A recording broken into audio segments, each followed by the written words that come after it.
What's up, everybody, and welcome to the Golf 360 podcast. I'm the host, Pete Popovich.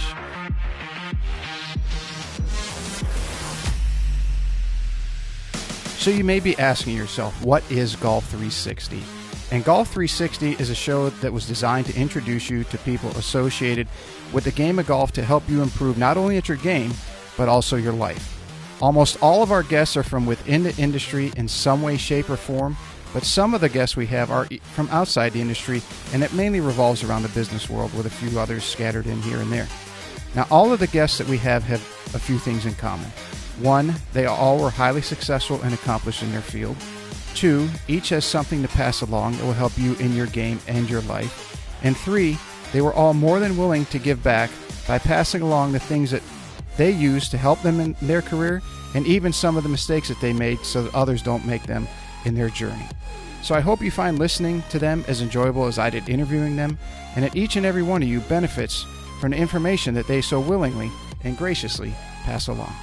Hey everybody, I want to give a big shout out to a new sponsor of the Golf 360 podcast, and that's Affinity Wealth Management Group.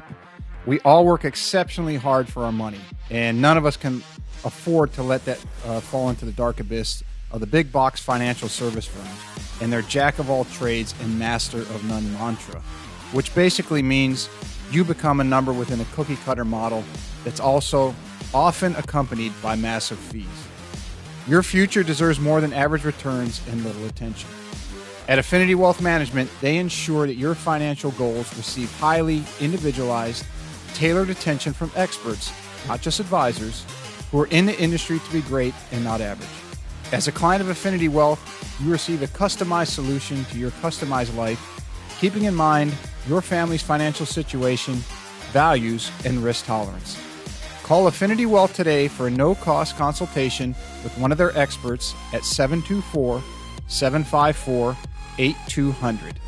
Again, that's 724-754-8200. Or you can also check them out on the web at www.affinitywealthmg.com. That's AFFINITYWEALTHMG.com. This podcast is brought to you in part by Just Thrive Probiotic. You may be surprised to learn that your digestive system is the key to creating and maintaining the quality of your physical, mental, and emotional health, and it's one of the body's most essential systems. That's why the majority of nutritionists today highly recommend probiotics as an indispensable nutritional supplement.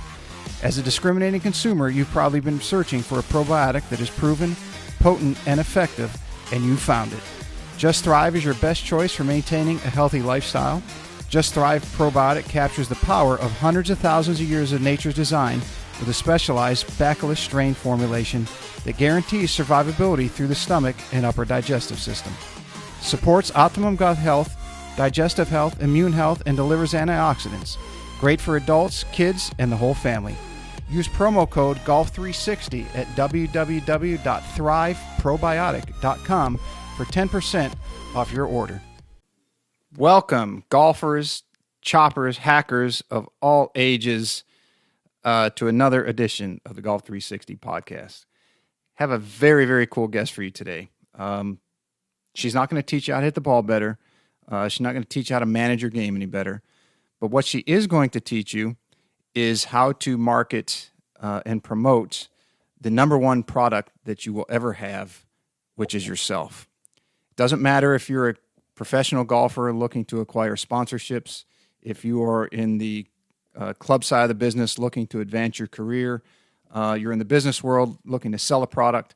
She is an expert in all of those things, and it's going to help make you more successful. Her name is Karen Moraghan, and she is the president of Hunter Public Relations and Special Events, which focuses now on hospitality and golf marketing strategy. She has been in and around the golf industry since the early 80s, where she started her career as the vice president of marketing for the Pebble Beach Company, where she spearheaded global marketing campaigns for the Lodge at Pebble Beach Golf Links, the Inn and Links at Spanish Bay, Spyglass Hill and Del Monte golf courses, and the 17-mile drive. She is also one of golf industry's leading media relations specialists, where she has helped to position and open properties, including 12 different hotels and 63 golf courses around the country since starting her career.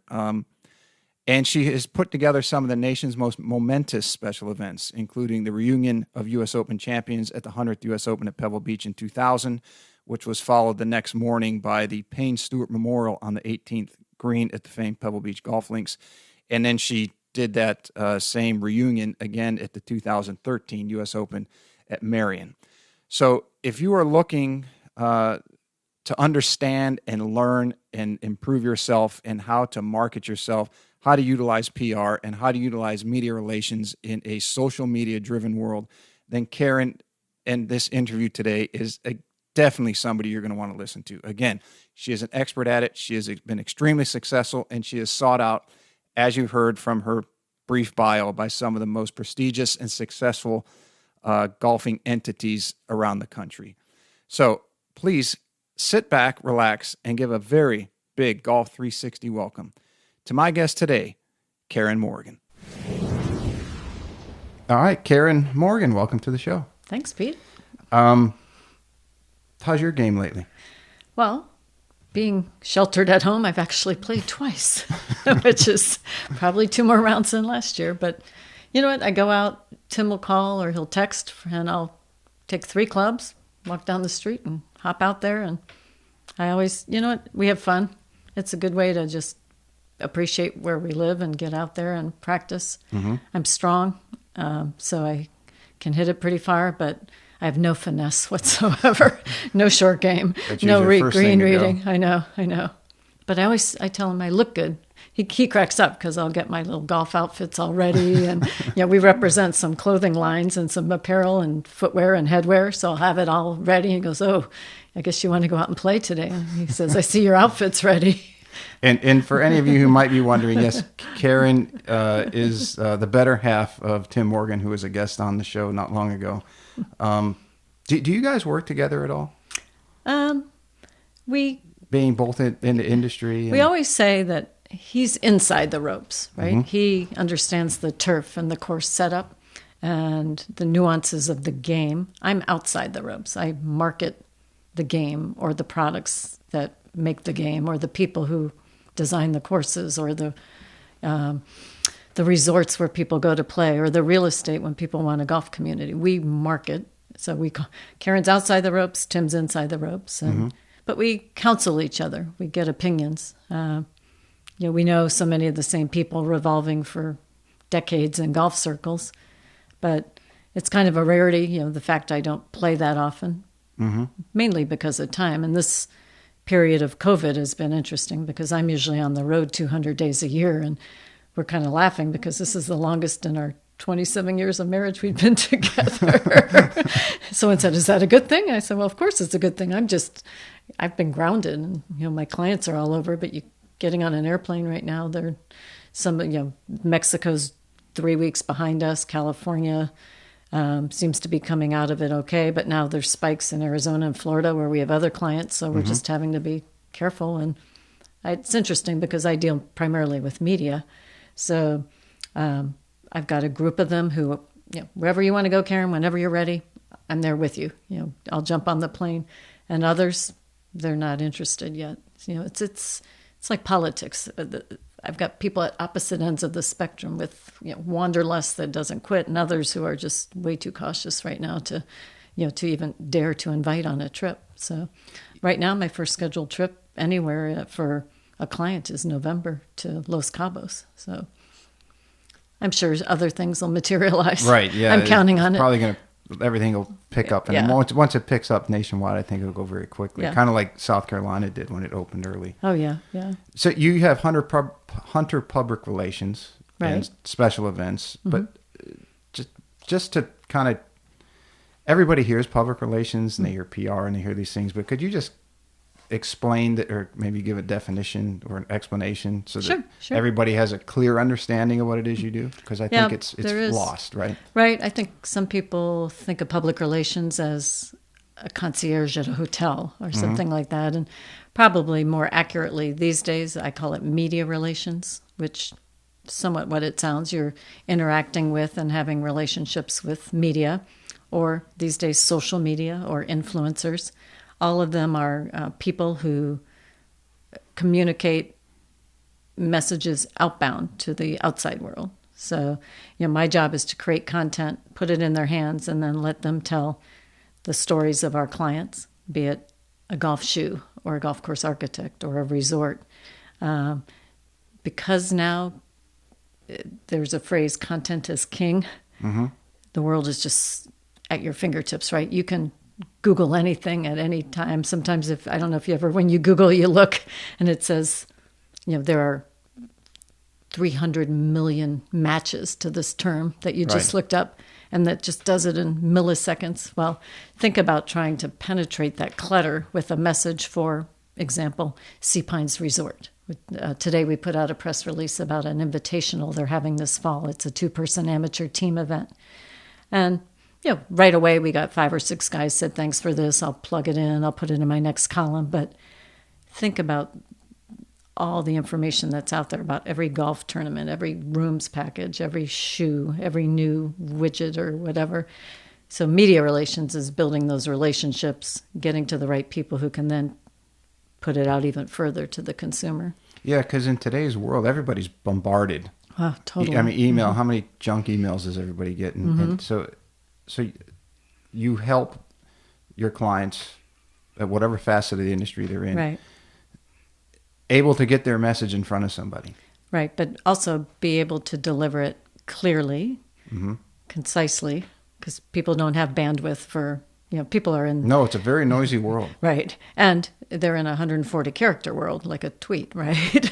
I mean, people don't have the time to read long-form journalism, very rarely. It's the rarity now. You get some magazines that'll run a 2,500 or 5,000 word article. You don't see that very often anymore. It's short bites. It's the USA Today mentality we said 20 years ago, right? Just the little articles, big pictures, little captions, right? Right. But the world is visual. And so helping the clients define their message, being really sensitive and not tone deaf to what's going on. I mean, in April and May of this year, we weren't going to be putting out a lot of stuff. You had a country in crisis with a healthcare scare and a situation. So, helping our clients manage the pacing and the cadence of their messages is really important. And then using all the tools. I always say that I have this quiver and I have all these different arrows.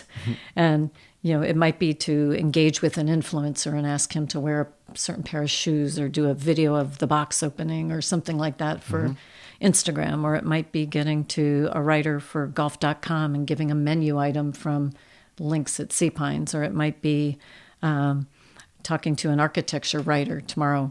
For example, I've got 5 golf communities that have a lot of space, and right now space is the next frontier of where people want. They're moving out of vertical, going into these places where they can socially distance. Right. So I've got 5 clients that fit that. So I'm trying to find the right outlets for each one. It's kind of like a chessboard every day. What makes the most sense for which client, or trying to forge relationships. Because my sister, who's my business partner and based in California, and I have been doing this for so long, we have a lot of relationships. And that's really our strong suit. Is everyone knows us as the golf girls. And 85% of our clients have something to do with golf. But trying to nurture those relationships over time. Now, years later, we've got new relationships and younger people coming in and different types of media to deal with. And so that, it makes it a challenge every day, and it's kind of fun. How do you stay on top of the changing media dynamic in the world? Because it does seem to change very quickly. It's a good question. And it's hard because... let's say there's people of a certain age who will email or, God forbid, pick up a phone and we have conversations. And actually, during this past couple months, I've picked up the phone a lot. I've scheduled meetings, phone meetings with a lot of the media. And, it's more of a human thing. To know. Human interaction. Well, right? But I think a lot of people are lonely. A lot of people are scared. I mean, my media guys, too. they're not, a lot of them are freelancers. They don't know when the next assignment's coming. They don't know when they're going to get out on the road again. If they had sponsors for certain programs, like a radio show host, some of that dried up. So just being able to have kind of a grounded conversation and talk about future is part of the relationship. So there's those guys. They'll email, they'll talk on the phone. Then there's a whole set that they only like to text. So now I'm having to be sensitive again to who wants their text going off at all hours of night and day. And, I find there's a certain group that does that. And then there's some who just don't answer anything. I mean, frankly, it's some of the younger ones. They don't want to be pitched. They don't want to have, they'll let you know when they want something. So, what I've been doing is either following them on social or watching the types of things they'll post about or what seems to engage them. Are they an influencer or social media personality who likes to follow the tour? Is that what really floats their boat? Or is it someone who's really likes luxury and experiential type content? So trying to funnel it into the right channels is always important. And that's what takes the time.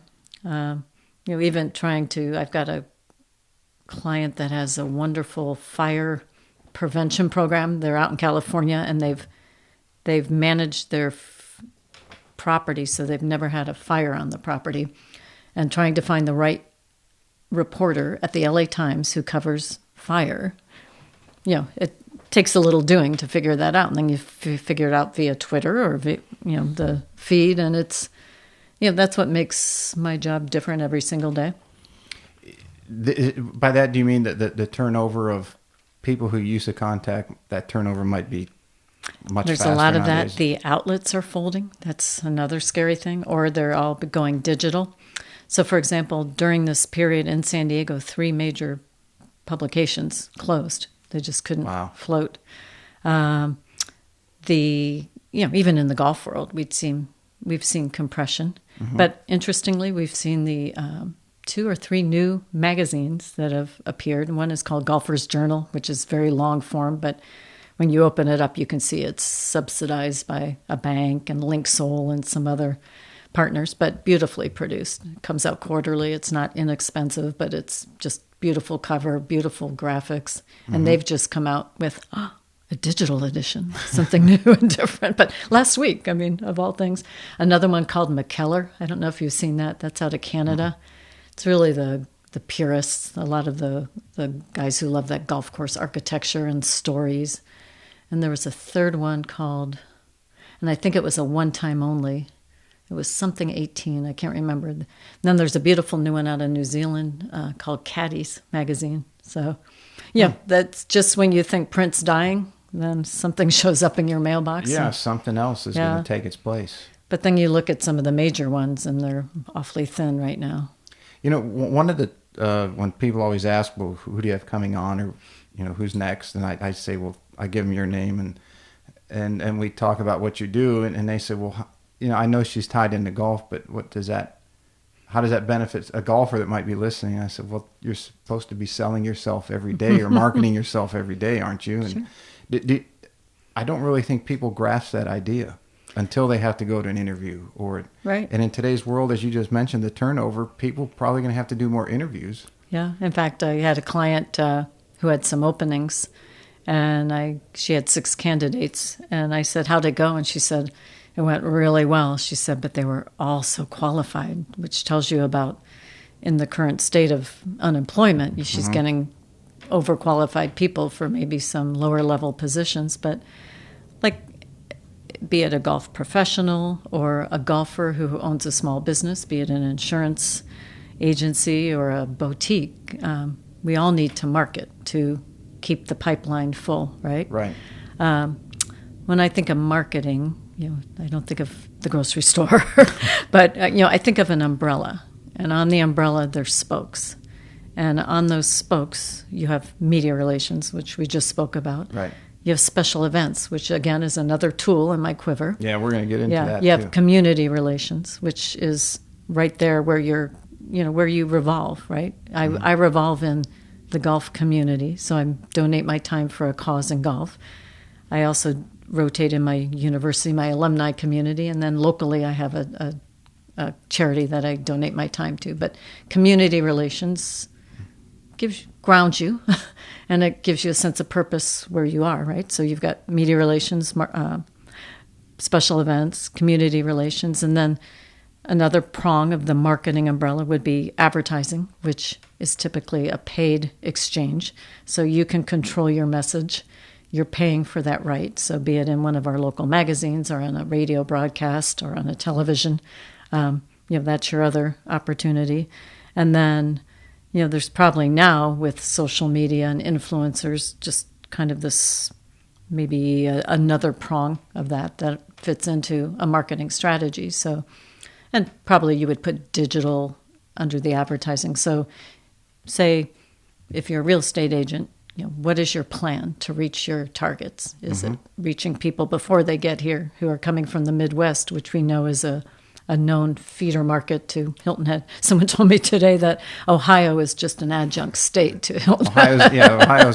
It used to be called the upstate of South Carolina. Yeah. I know, exactly. And then, are you going to reach them after they get here? Are they going to read? Are you going to go on a menu? Are you going to go on a radio broadcast on the way down? Are you going to go in a golf magazine? It's all these decisions, and each one has a price tag attached. And then once you figure out, here's my marketing budget, here's who I'm trying to reach, now how am I going to get there? Luckily today there's so many metrics and so much data on the back end. I'm helping a client do a website right now, and I was just amazed by on the subscribe button, we can tell exactly where they're coming from and how long they stayed there, and where they went, what page they stayed on for the most time, and data, right? Well, and you talk about advertising and the sponsorship on this podcast is when someone inquires, the hosting site, I have a printout and I send it to them, I can show what parts of the country, what parts of the world, who's tuning in. Obviously, I think they use gender and age and sure. all the criteria. So it helps them identify, okay, if I sponsor on this show or pay for advertising, is it going to reach the people I want it to reach, and how many? Right. It's not just, okay, if it's in a magazine or newspaper, not to knock those mediums, but you don't know who's seeing it or who's not. Sure. Or how many times, right? How many times. I had recently an article appear on Forbes.com, and if you do the arithmetic and figure out how many eyeballs, it made it sound like $500,000 worth of advertising exposure. But then when I talked to the writer and really drilled down on the metrics he got, turned out it was really $16, which is a big difference to tell the client. Whoops, but you can drill down. I think also from it's a buyer's market on that advertising side right now. So if I'm a resort or I'm a shoe company or I'm a real estate community, and I am going to place advertising saying your magazine, which also has a digital companion and some e-blasts and blah, blah, blah, blah, you can get a lot of added value for the same investment you might have had, let's just say $1,000 to spend last year. This year, that $1,000 can go a lot further because people really need, we've had so many of the outlets where our clients are advertising say, hey, you can pay next year, just stay. I've had others where we'll just keep running it because we want to keep our radio show alive and make it look like our sponsors are still with us, even though we know they're having tough times. So, I told my sister, she's like, why are you spending all this time, volunteering for this national golf organization called Clubs Help? And I said, well, first of all, right now, a lot of our clients are a little slower than usual while we're waiting for travel and hospitality to come back. And I'm meeting all sorts of people on Zoom calls every day, and you know what? It's the right thing to do, and someday it could come back to me. But in the meantime, it's fine. Yeah, you never know who you're going to meet. I had one friend, recently we were talking about something. He was going to go back to school, and I said, well, why don't you go find out who some of the best people are and what you want to learn. Take what you would spend in school and message them and say, look, I'll come work for you, be your assistant for free for, let's say, 2 years of what they would go back to get their master's degree in. and then you'd take that money they were going to pay in tuition and live off that, and they're going to get a better education from somebody who's out in the real world, and it's 1-to-1 more or less instead of 25-to-1. Years ago, when I got out of school, a couple of years into the work, I thought, I'll go get my MBA. And I applied at UCLA and Stanford and different places. I didn't get into the school I wanted to get into, so I thought, well, I'll keep working. Well, fast forward a long time, and I have a parallel interest in wellness, and I said to a friend's husband, I said, I'm thinking of going back and getting a business degree in public health policy that I can then transfer into my wellness interest and really try to, move on that. And he looked at me, he said, Karen, he says, you've run your own business for almost 30 years. He said, you know more than you're ever going to learn in a school. He says, you've made more contacts. You know so many people. He said, just take it and run. Don't worry about the schooling part. And I thought, well, I kind of like putting on a pair of jeans and a backpack and hanging out in La Jolla for 2 years. But if you don't think that's a good use of funds, okay. But I see your point. I mean, there's so much that you can learn practically. I had internships, all throughout college, and occasionally we'll take them out in the office in Carmel. But sometimes it's hard to direct other people and give them a meaningful experience. My sister got caught, doing an internship out in California, emptying coffee grounds and running errands, and it really soured her on the whole experience. It's got to be the right mentor. Let me go back for a minute, because you had mentioned that the marketing plan, you had all the different spokes of the umbrella. Would that be something similar for an individual?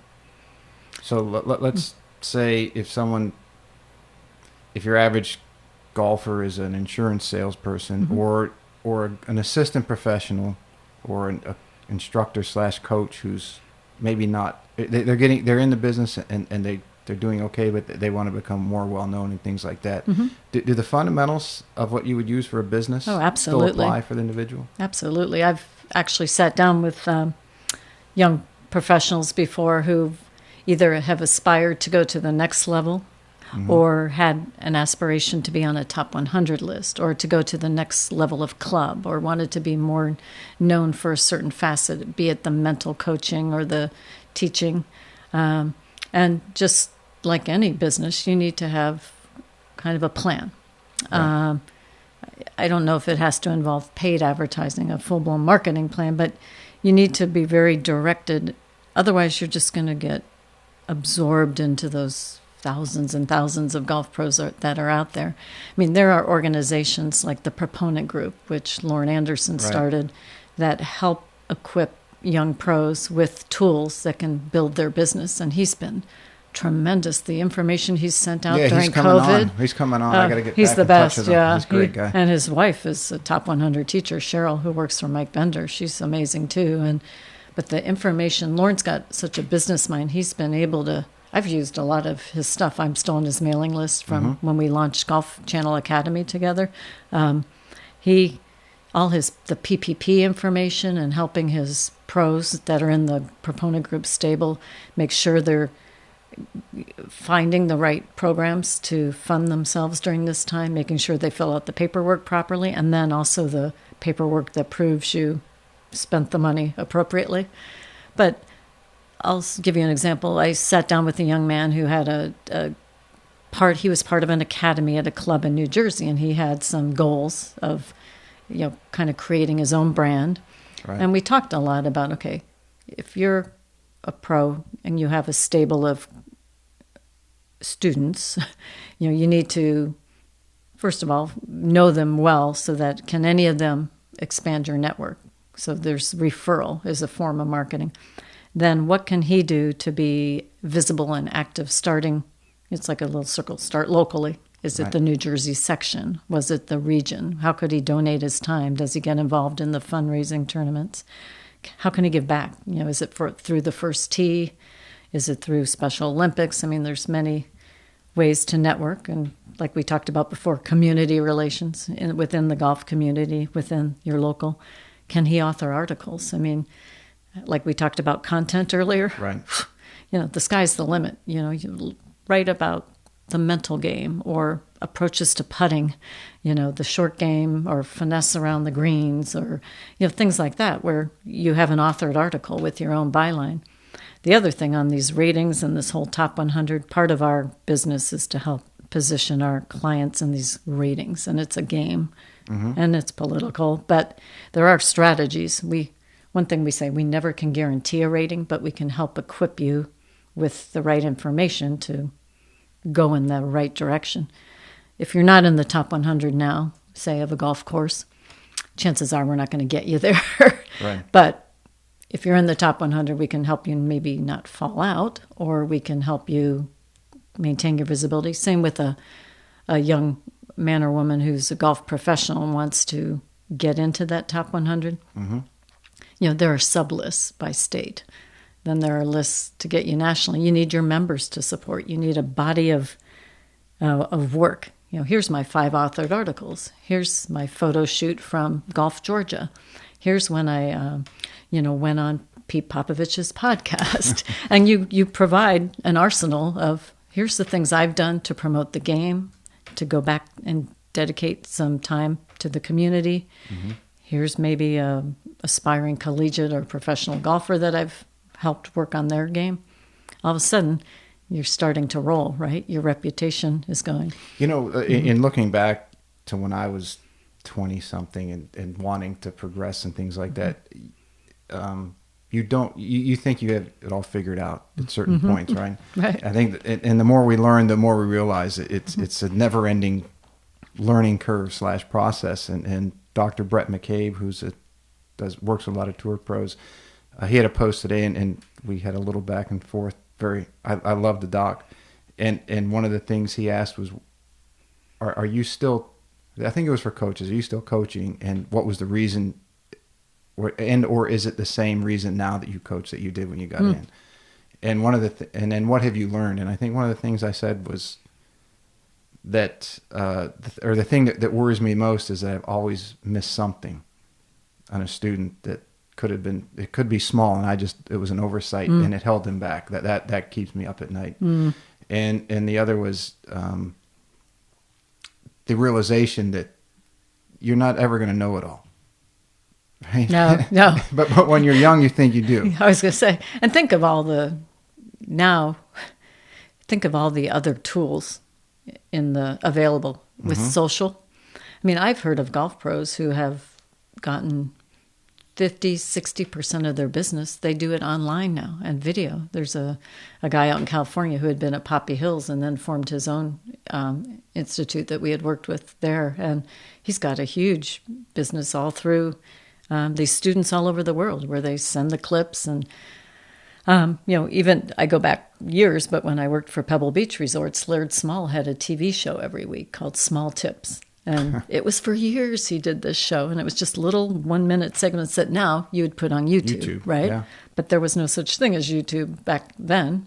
And Laird's been a top 100 instructor for a long time. Right. And, but those were the rudimentary early day things. Now, he wouldn't touch social media with a 10-foot pole, I bet. But nowadays, you see personalities develop and evolve because I always say, gosh, if I had more time every day, I'd love to just hang out on social media and weigh in and talk about things and post pretty pictures. But, I only have so much bandwidth. And I have my own personal channels, and then we have the Hunter Public Relations channels. And I have an age-appropriate person helping me with the Hunter PR stuff just to make sure every other day we've got something out there and we're promoting what we do and what our clients do. But on my own, I just have fun with just weird pictures, the raccoon that's been knocking my bird bath over at night, or, the little skink that runs around, I'll just take pictures, but it's like scrapbooking, right? For me, but it's fun. And what's really fun is to try to grow your following. And there's a lot of tricks and things that, as a marketing tool for a young professional, as a business builder, because, I think I occasionally will write for some of the local magazines, and if I do something on technology or the teaching, I call on people I know or who I've heard of or I've worked with. I call on you for something about putting. Right. I'll call Tim Cook about technology. I'll call Dana Rader, but how can I expand my scope and breadth of who I know unless I've read about them or heard about them, right? And it's kind of a vicious cycle. So if you're a young person, you got to kind of get out of that rut and say, okay, how am I going to make myself known to someone like a Karen or another writer who's constantly writing about, how to improve your golf game, or this is a great tip, or and looking back again, is the things that you have to do to market yourself and become better and make, as you said, a little chest of accomplishments. Here's articles and here's videos. You actually learn a lot because you might know it in your head, but to convey it is a completely different thing. Well, and it's hardest to do it for yourself. Trust me. I mean, I have made a living putting my clients out front and center. So somebody offered today to have me write an article for a club manager's newsletter. And he said, send your photo and a little bio. And I'm like, ooh. I said, that's a foreign concept. I'm usually pushing my clients. But hey, on the other hand, it's a nice opportunity. And right.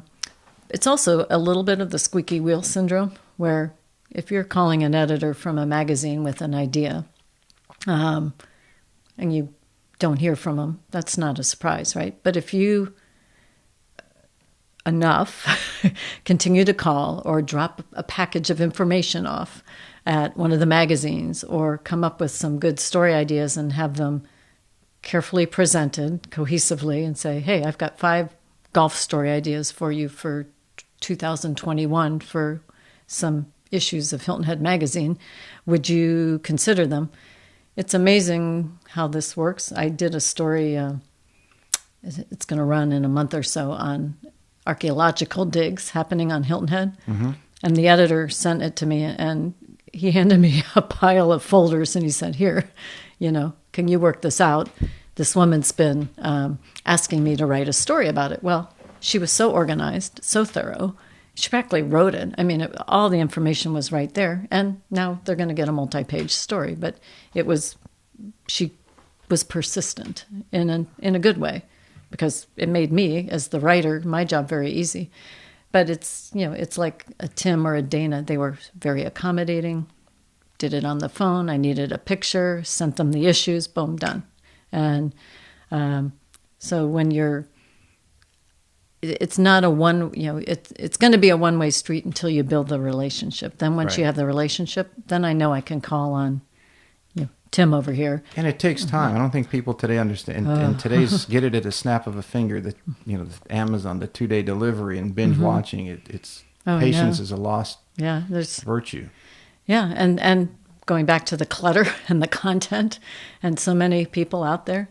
I mean, I know charities actually get really frustrated because they all have such, there's so many good charities around here, right? And so much purpose and so many hands raised for fundraising. I mean, look at with the tournament this year being canceled and then rescheduled without spectators. Think of the revenues that didn't come into the coffers. Right. So they really had to get creative how they were going to maintain this pipeline into the community to help fund these charities. And yet I know so many charities that want some coverage and they want people to be aware of their story and the good works they do. And it's cluttered. I mean, you can't run stories about every charity every day. There's just not enough pages or content. And not enough people are going to read it. No. And, it's personality driven in many ways. Who's, let's say, is it, I think Stan Smith is with the Boys and Girls Club on Hilton Head. He's been very involved. Well, you put a celeb behind anything. We know athletes who put themselves behind certain charities, and then that just raises their profile that much more. Mm-hmm. Working with celebrities is a little tricky, though, right? Right. Kristen and I, my sister, had an event one year. It was back in Pebble Beach, and it was the Jack Lemmon Invitational, and it was raising money for the Ansel Adams Center for Photography. Well, guess what? 11th hour, Jack couldn't come. Ooh. Well, hello. He sent his son, Chris, but not quite the same. Not quite the same. So I learned long ago, if you get them, that's great. I mean, and once you get them, you have to manage them. So that's a little bit the trickier side of things. What have you noticed in changes in the marketing and public relations since COVID? how has it changed? Well, Has it become? You touched on it a little bit, but has it become more? Are people working more and pushing out more things because now they're, let's say, at home and have nothing else to do but work? I think just like the media who I mentioned, where some are eager and out there and working and others are just almost frozen, not knowing what to do. I'm finding people are trying to be sensitive, right? There was an early barrage of, these shows of sensitivity, like, for example, my airline of choice is United. I've flown over 2 million miles on United. And I have a high status on United, but that all went away when I've been grounded, right, since March 12th. And early on, they made a decision that all their 1K flyers, they're going to give us till January of 22 to maintain our status. And then this barrage of other things. We're going to extend your President's Club access. We're going to, they're trying to show sensitivity to their frequent flyers without saying, come on, get on a plane. Right. Because right now, for example, you can't get from here to the New York metropolitan area directly on United. They take you to Chicago or Washington, D.C. because we're a small market. And it's like that. I'm trying to get my 2 nephews to come visit. You can't get them out of Monterey in the morning. I mean, we got to either drive them to San Francisco, fly them to Dulles, boom, boom, boom, boom, boom. It's just, so what I'm finding is companies are trying to be sensitive, but they still want to be in your mind and communicate. Then you throw some of the racial tension on top of it. And now, after all the COVID messaging and all these things about sanitation and caring for your health and all this social distancing, now we're getting their platforms as far as equality. So you've got all these messages pouring out from corporate entities, be it, the shoe companies or Banana Republic or United Airlines. I mean, it's just this, rather than retail and selling messages, they're giving you their stands on things, and they're pivoting a little on different things. I mean, there've been several firings of major executives at either major media or companies because of past things. I read today that Tina Fey has asked that 4 episodes of 30 Rock be taken out of circulation because there was some inappropriate racial references. So she's gone to all the different platforms that air that show. I mean, almost hypersensitivity. So any messages from a marketing of a resort or an experience are now kind of getting really pushed down in the pecking order because you've got so much stuff going on. And frankly, I don't think it's going to get better because we're in an election year. Right. Here in Hilton Head, we're in hurricane season, predicted to be a bad one, but who knows? Fingers crossed. I know. So yeah. So I'm like the little engine that could. I'm just going to keep promoting and marketing, but sensitively, for the clients, and know that, for example, our golf course architect client, probably the guys aren't going to be traveling all over the world right now to the courses in Vietnam or Singapore or Ecuador where we have projects. That's just going to have to be done on Zoom and WebEx and go to meetings. And then people probably aren't buying $495 golf shoes right now. They're probably being a little more sensitive. But on this other hand, clubs we represent are still celebrating their milestone anniversaries, and we've still got planning underway, but we're planning events in a fashion that will keep people a little more separated. We're not planning a banquet for 400 people in a ballroom with 12 at a table. So creative. Well, that kind of gets into your events, which was it's a good lead in. Oh, okay. And that was one of your Weren't things. I helpful? I was so helpful with that, yes. wasn't I? I mean, I got a little list here of some of the events that you organize. If I could just go over some of the more interesting and accomplished one. I mean, in 2000, you had the reunion of U.S. Open champions at the 100th U.S. Open, Pebble Beach. Yeah, my old stomping grounds. And you and then you organized the Payne Stewart Memorial Services the next day, and then again in 2013, you did the return of the U.S. Open champions, this time at Marion, 125th anniversary of Golf in America on behalf of St. Andrews Golf Club. 10th anniversary of the first tee of Philadelphia with former President George W. Bush. Yes.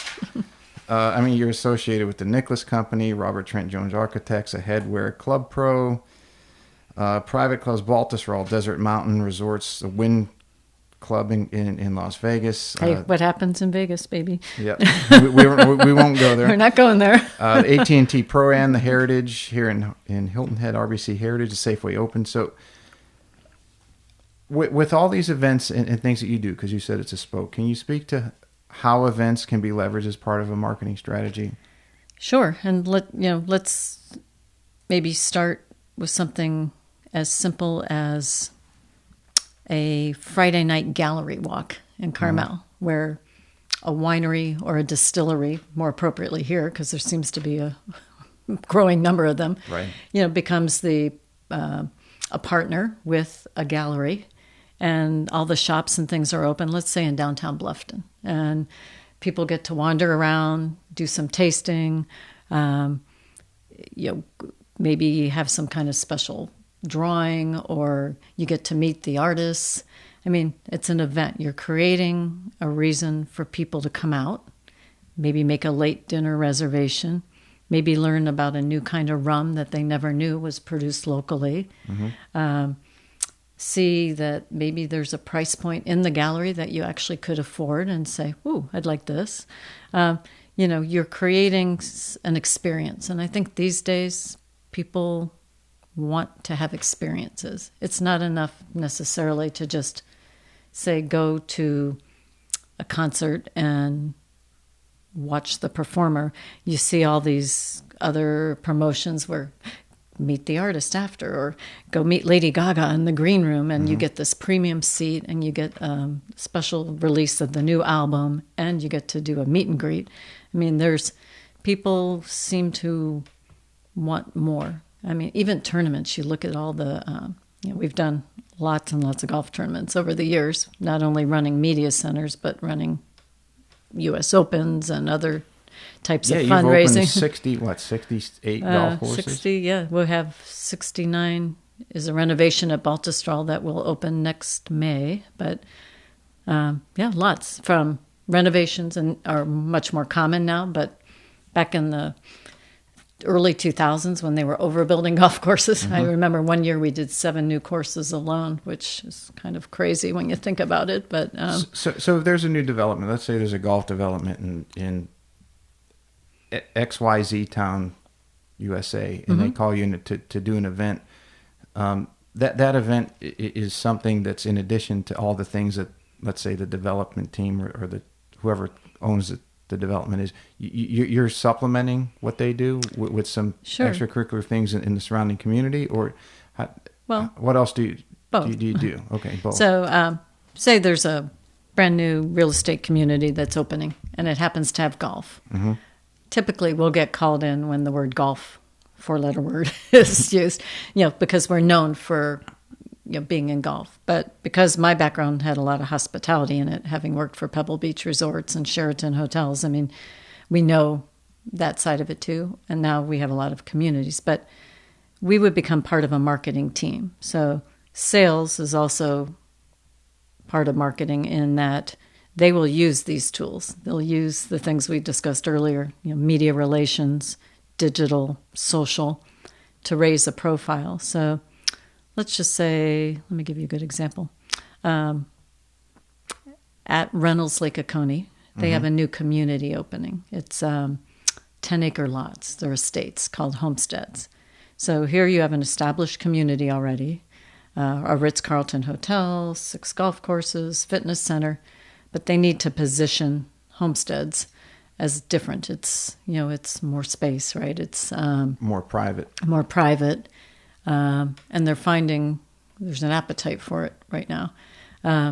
We might come in to make sure we're continuing to keep Reynolds' golf profile high, so that's one of the assets. People can live there, but they will have access to these golf courses as well as the sporting grounds. So we'll make sure we get articles in the right places, be it Cigar Aficionado or the Atlanta Business Journal or Golf Magazine. There's the buyers who play golf don't necessarily just read golf magazines. They're reading lots and Lifestyle, lots of, a right, lot of lifestyle magazines. And right now there's this focus on family. So people, want to know what other activities are there, or there could be a spouse who doesn't play golf, or that just they don't have time to play golf. So we would come in and work with a team that might be an ad agency, and we would say take on the golf part, or we would talk about lifestyle and just help promote it, raise the profile of more of the amenities. We don't do sales and we don't do sponsorship. Those are two things that's not in our DNA. We stick in our lane because we know we're good at what we do.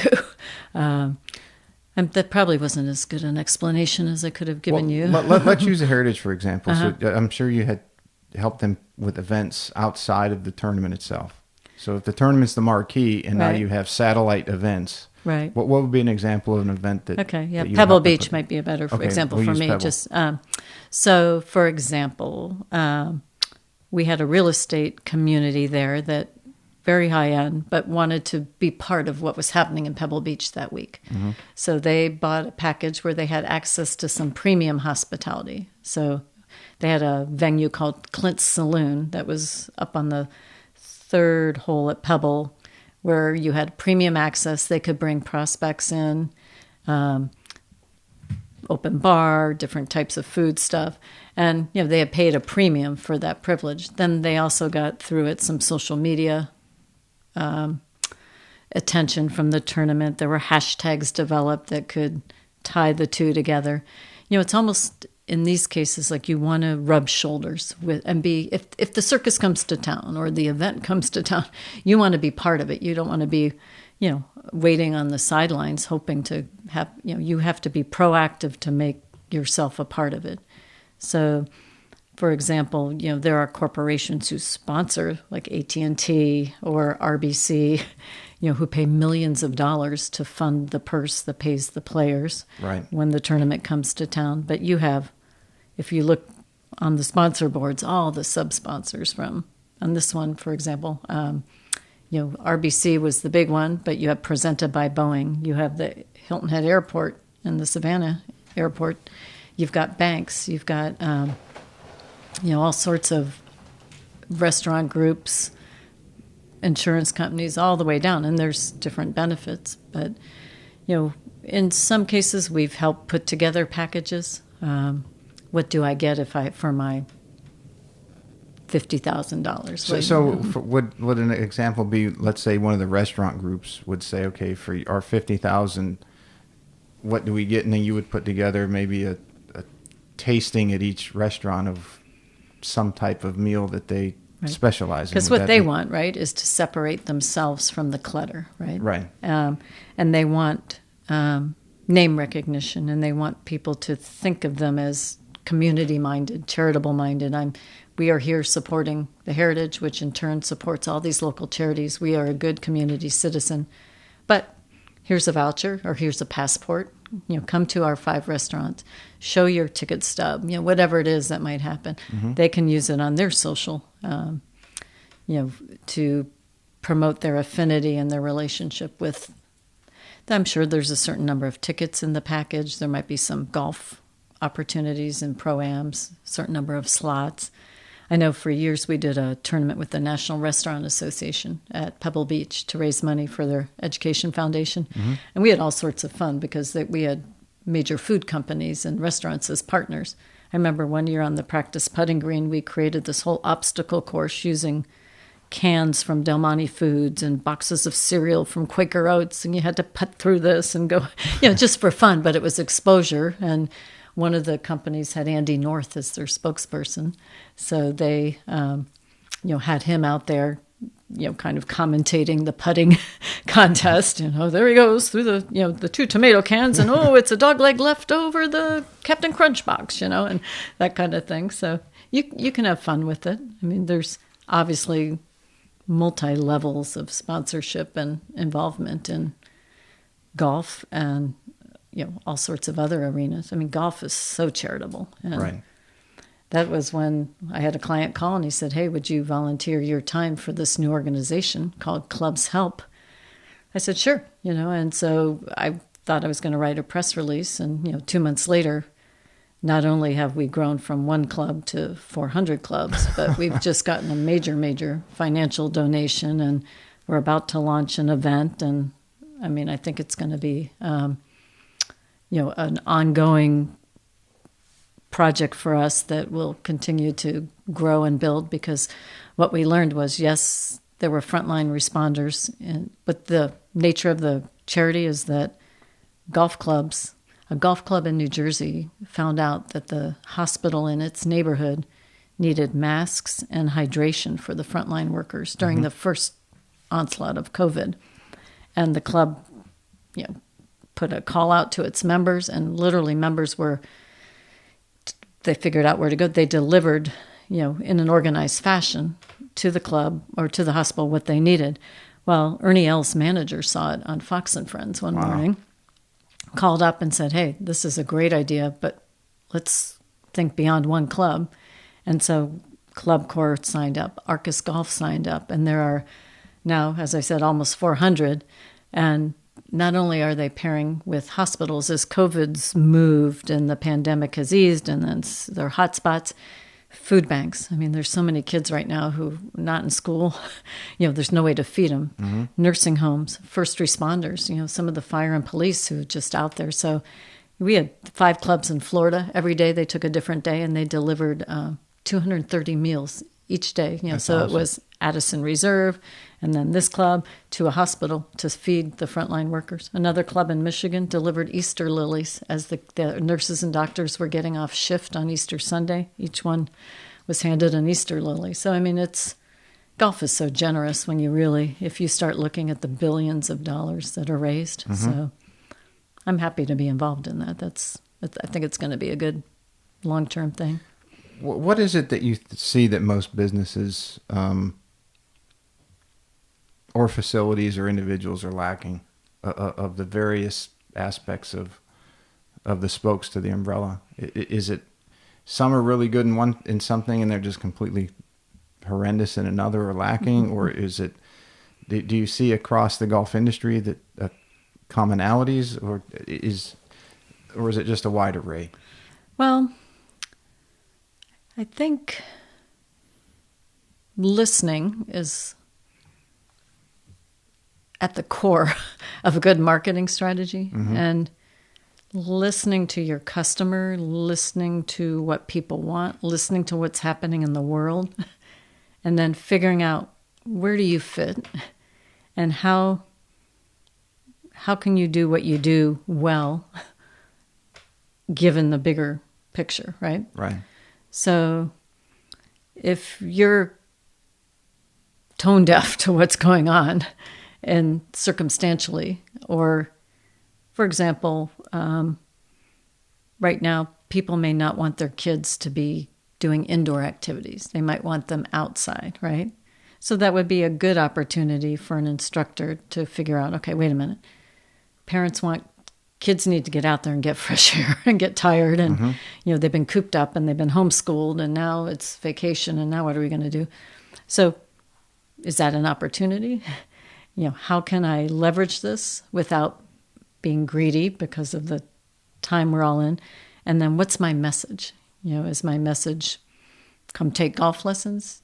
No, it's beyond golf lessons. It's, create a place for kids to come that's safe and socially distanced and learn something and maybe discover something about themselves. Mm-hmm. I mean, there's so many fun ways to teach golf. I remember working with LPGA, USGA girls golf for years, and how they taught those girls, starting, 150 yards from the green, and the games they would play just to get in and out of bunkers, and just fun stuff with kids that, if you're creative, I mean, working with the instructors of that, it was just so much fun to see how creative they could be. And so it's messaging, right? Knowing your audience, but listening, what are the needs? And it's the same if you're a golf pro or you own a dress shop. I mean, you can't be bringing in $500 dresses when your local economy isn't going to be able to afford that type of thing. So it's really knowing your audience and then adapting. Do you see a lot of either people or businesses who might advertise or market and the message that they're sending out is completely different than who and what that business represents? Sometimes I do. And you have to go in and say, look, you're trying to say that you're a very creative type business, but you're actually a very conservative type business, right? or Or vice versa. your advertising doesn't show it, right? Or the message that you're giving is not what you think it is. Well, and some people can't sometimes you can put your finger on something, it looks like quality or doesn't, or it looks dated and doesn't, but it's hard to explain an aesthetic, right? Mm-hmm. Like there's certain places around here where they're using fonts that are so dated that I can see it, but someone might not know what a font is or not care, right? Right. But there's certain aesthetics of things that have changed over time. But if you're trying to be hip and cool and with it and creative, and your stuff looks like it came out of the 1950s, then someone's going to be onto you real quick, right? And that's a tricky thing because styles change. I get something each day called Y Pulse, and it kind of gets in the head of millennials and Gen Z, and talks about trends and things. And there was one a couple weeks ago. There were some millennials were embracing some interesting things, and one was golf right now because in this era of social distancing, the rules are relaxed, right? So it's a little more fun to play because you don't have to get the ball in the hole necessarily. Right. You can get outside, you can do something. You have something to occupy your time. Hey, you don't have to hit it out of the bunker, or if you do, you don't have to rake it, right? Just swish it over with your foot, right? And so, they were trying to connect the dots that millennials have discovered golf again. Well, I think it was a little bit of, hey, let me get outside, let me hang with my buddies and still be properly socially distanced. But then one of the other things they said was millennials were embracing American cheese. It's like, okay, where that one comes from. I know exactly. But you look at these kind of trends and what's old is becoming new again. Like there's a big lashback on the fashion industry right now. And that's why secondhand stores and consignment stores and repurposing and rewearing things is so in right now. And the fashion industry's had to really take stock of the materials they use. I don't know if you've noticed there's quite a few products now. There's a line of men's shorts that are made from recycled plastic bottles, and they use that very liberally in all their ads. There's a line of shoes that are called Rothy's from the UK that I think it was Meghan Markle wore a pair under her second wedding dress, and they're made of plastic bottles, recycled, so they're very hip and very good for the environment, and they're also good stuff. for the environment. And you hear that a lot. And even in I've been sitting on a lot of webinars that the wellness industry has been putting on, and materials used in home building.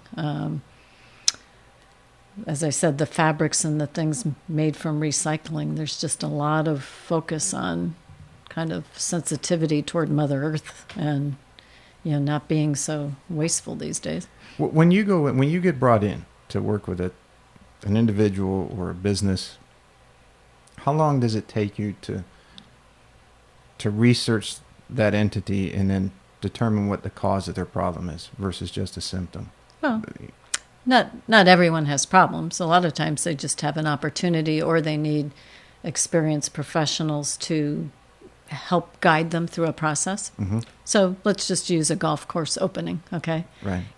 Long before Hunter PR comes on the scene, they've got an architect, they have a plan, they've realized as a club or a resort that they needed to renovate or they needed to change their golf course for any reasons. Either the infrastructure has deteriorated or the course is not up to today's modern equipment. It can't withstand the distance of the ball or how far the ball's going with the new equipment. So they say, okay, we need to renovate or rebuild.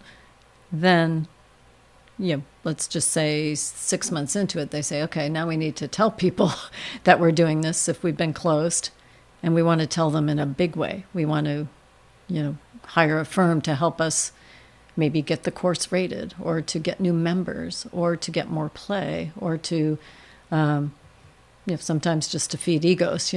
There's many reasons they do it. And so we come in and we assess, okay, what are those objectives? How grandly do you want to do it? Because some clubs are more private than others. They don't want media crawling around, but they want a ratings. Or they do want media around and they want big feature stories. Or they want to hire, the best photographers and drone pilots and really make a big splash. So we set up whatever the appropriate strategy is for, it could be very simple. It could be a ribbon cutting. It could be a fundraising event. It could be a media day. It could be, it takes many shapes and forms. So, for example, last fall we did the Wynn Las Vegas. They reopened after being closed for a period of time because they thought they were going to not have a golf course anymore. And then they changed their mind. So our objective there was put it back on the map, and you have 20 media slots. So we flew in 20 media. They got to play. They got to go to the sports and betting thing. They went to the spa. One of them got a hot shave, and then poop, out of Vegas. And then, for the next several months, the articles rolled out, and then they had to close for COVID. So, Right. In my opinion, they probably are going to need to almost do a reintroduction again. We've come up with a few ideas for them that might relaunch it.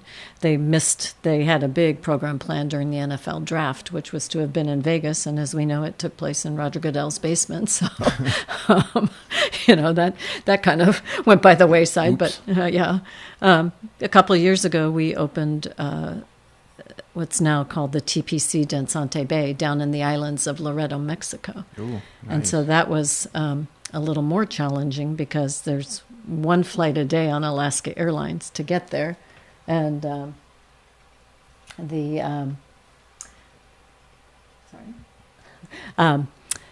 so we brought in 35 media, and you can't get from the East Coast down to Loreto in the same day. So we were gauging, we were getting flights, getting them to LAX, overnighting them, then getting them all with their passports the next morning onto the jet to get them to Mexico. And then, we had Reese Jones, the architect there, and we had the owners and whatnot.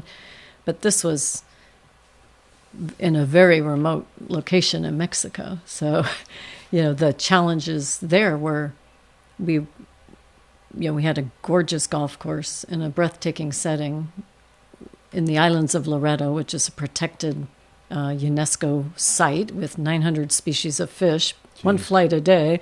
Reese Jones is the architect, the TPC brand on the golf course.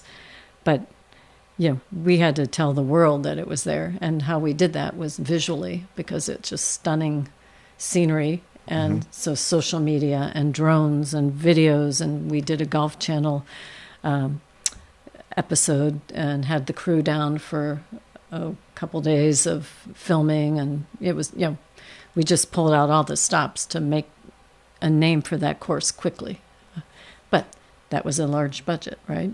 Right. And there was some generosity on the part of ownership because they said, put this golf course on the map, make this a destination that golfers will want to go to.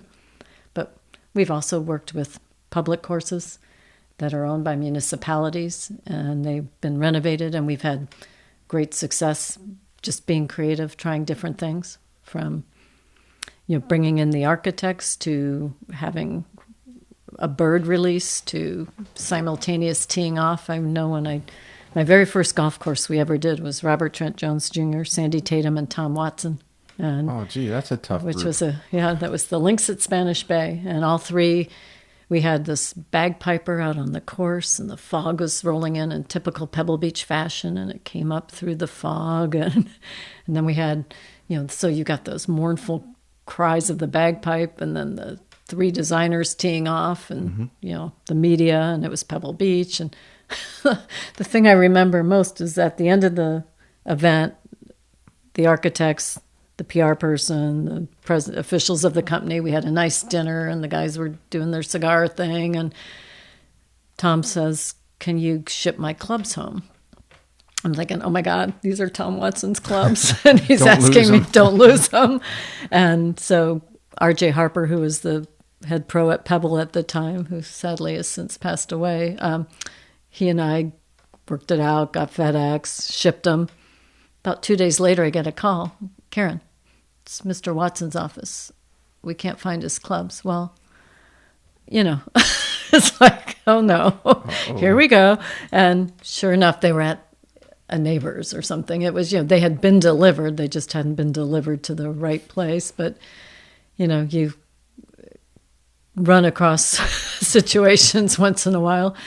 We did that event for the first tee of Metropolitan New York, and we had President Clinton as the speaker that night. And he was by then a private citizen, and he was having, in quotes, private citizen meetings while he was waiting to go on to be the keynote. And it was in the Natural History Museum. They had this giant room where they had this whale. And so there's 500 people at tables and going through it. And we had Dan Hicks was our MC, and President Clinton had been there for hours having these meetings, and someone said, okay, 20 minutes. So tell the Secret Service, 20 minutes till he's on. And he comes back and he says, oh, he wants to wait a little longer. He's got someone else in there. I'm like, wait a minute, we have this schedule, run a show, and it's like, this is the time he's on. And so I went up to tell the honoree who had actually got Mr. Clinton to be there that evening, and he gets up, he leaves. A few minutes later, in walks the president and does his thing. But in the meantime, Dan Hicks was doing a good tap dance, quickly segued to, we're going to do the auction now. Do I hear 10, 10? Do I hear 20, 20? Because you just do what you do. You got to right? improvise, yeah. Yeah. And, similarly, when we did the reunion of Open Champs at Pebble Beach, we had it at the Beach and Tennis Club, which is the building to the left of 17th hole at Pebble, where Tom Watson chipped in to win the 82 U.S. Open. So that night, it was my sister and I and all the past champs and their spouses. And after the dinner was done, the trophy was sitting there. And I'm like, oh, the trophy. Okay.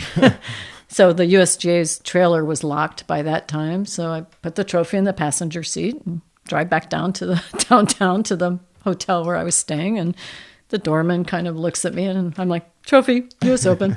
Go upstairs. I put it on the desk. Well, Tim was sleeping, but he woke up at about 3:00 to head out to the course to meet with the crew and to get the course ready. And he's like, is that the trophy? And I go, uh-huh. He goes, can I take it? I'm like, take the trophy? He goes, yeah, I want to share it with the crew and show them what they're working for. And I said, you need to have that trophy on the 18th green no later than 10-7, because we were doing Payne Stewart's memorial service at 7:00, where we lined all the players up and they hit the balls into the ocean. So, of course, off he goes and takes the trophy, gives the little pep talk to the crew that morning, and this is what you're playing for, guys. And there were pictures taken that later appeared in Sports Illustrated of the crew in the bunker with the trophy, etc. But it's 10-7. There's no trophy. I'm like, where the heck is he?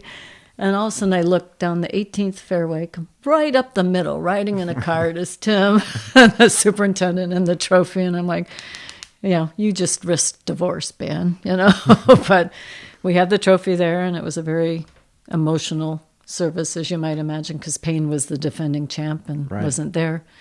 And Tracy came, and it was, Pebble Beach and the players, and then off they went. And it was weird because after that, having the high of being with all the past champs, from Byron Nelson to Tracy Stewart the night before, and then the next day doing that memorial service for Payne, I can't remember anything else that whole week. It was just like, I think I was so emotionally wrought and spent that whatever happened, Tiger won, I think, by like a lot of strokes. But set the record. Yeah. You remember? Something else happened that week, but I was just in a fog after that. So, do you find that you get, or do you get much kickback as somebody brings you in, usually to help with something?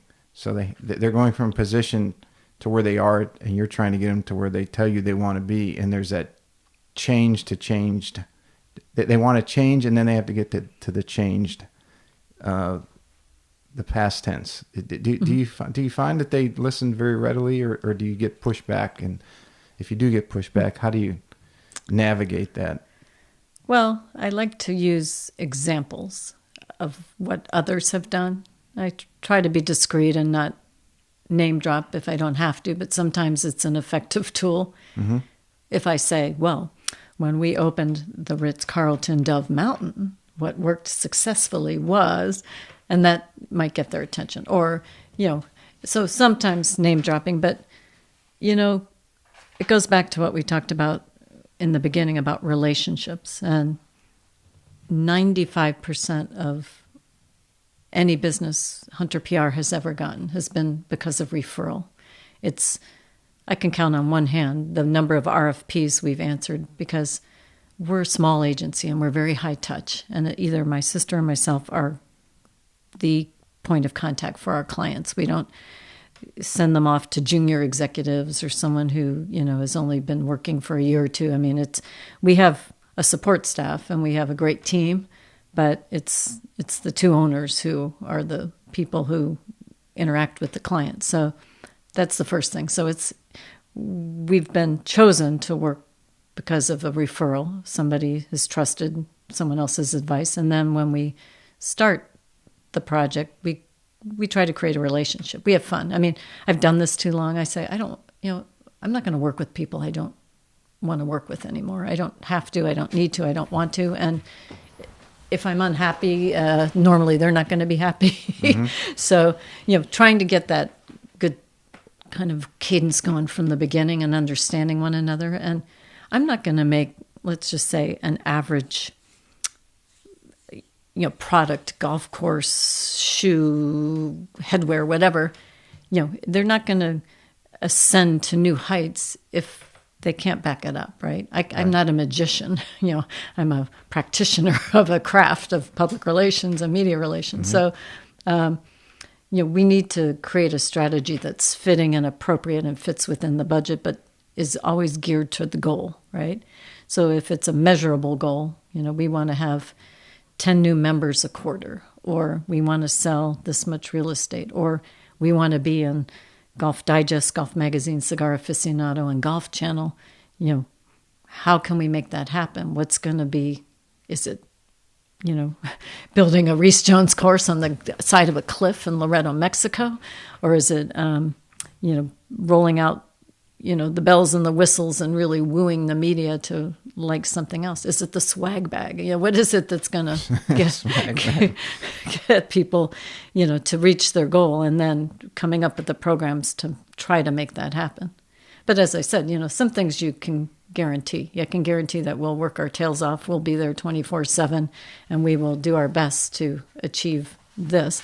I can't guarantee your course will make the top 100 or that your Golf Pro is going to be Teacher of the Year, but we can work on a strategy to help move that forward. To put those wheels in motion. Right. To and if we don't get there, we'll eventually get there. Right, but the one thing people have to keep in mind, be it our clients or a small business owner or a teaching professional, it's not a stop-start. It's not a throw it against the wall and see if it sticks. It's got to be a strategy that's thought out. And like you mentioned earlier, you got to stick with it.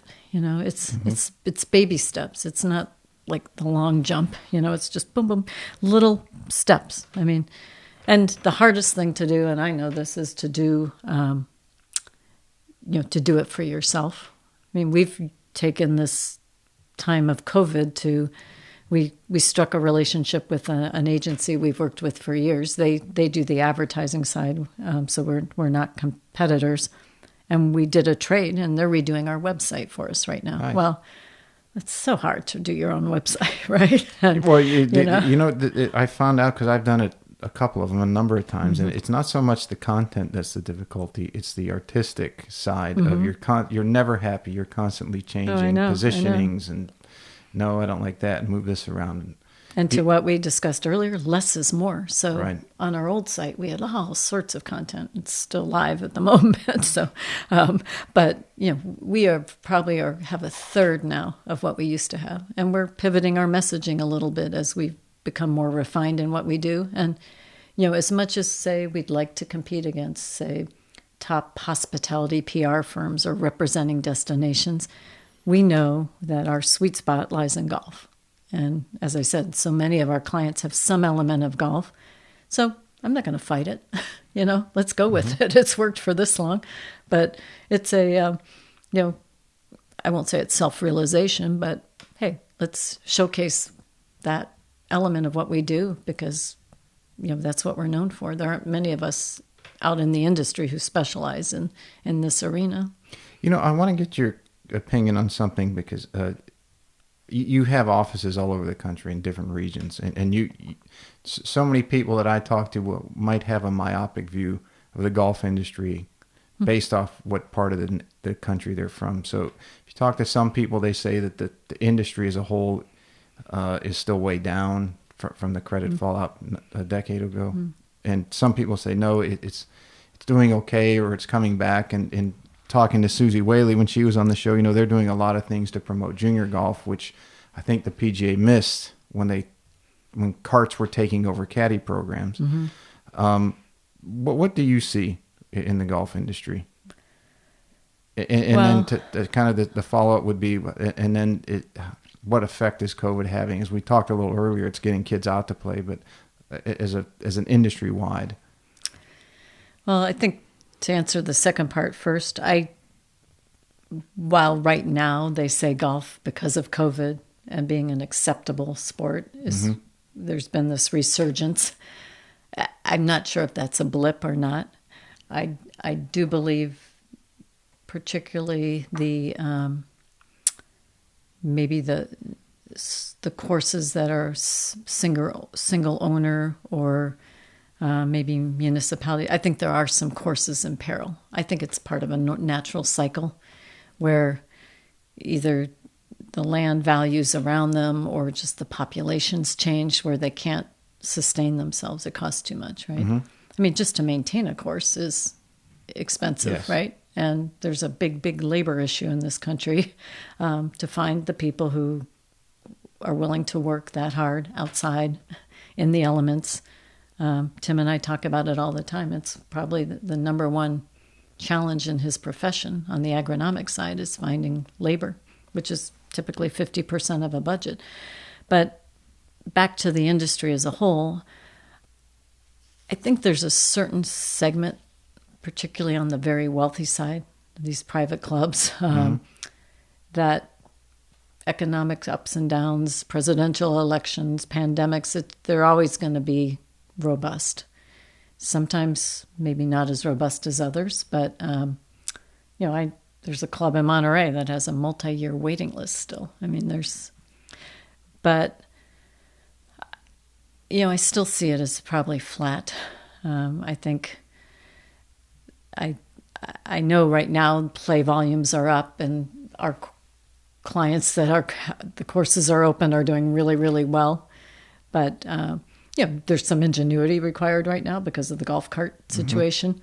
We have one client that's actually created a vinyl partition out of marine grade vinyl, and somehow it attaches inside the roof, and so two people can still ride in a cart. Pretty clever by PGA pros who own the company. They right away reacted and came up with something. I love seeing people walk. I mean, here where I live, we live on a golf course, and for months it's been one day one course is open, the other day the other, and then we have closed, and it's helped both the conditions. I think it's given them chance, but I just love seeing people walking, pulling pulling a cart, carrying a golf bag. I'd love to see more of that, but on the other hand, I have a father who's 86-year-old and still plays twice a week, and he has a rule. He'll only take a cart if it goes over 100 degrees out in California, but he's got one of those little electric carts that walks behind him. So, but I do think that there was some flatlining of golf for a long time. There are dips and whatnot. I think the PGA's come up with some cool programs with the leagues, the junior leagues. League, yeah. Right. Top Golf made a big splash. It became the hot thing for a couple of years.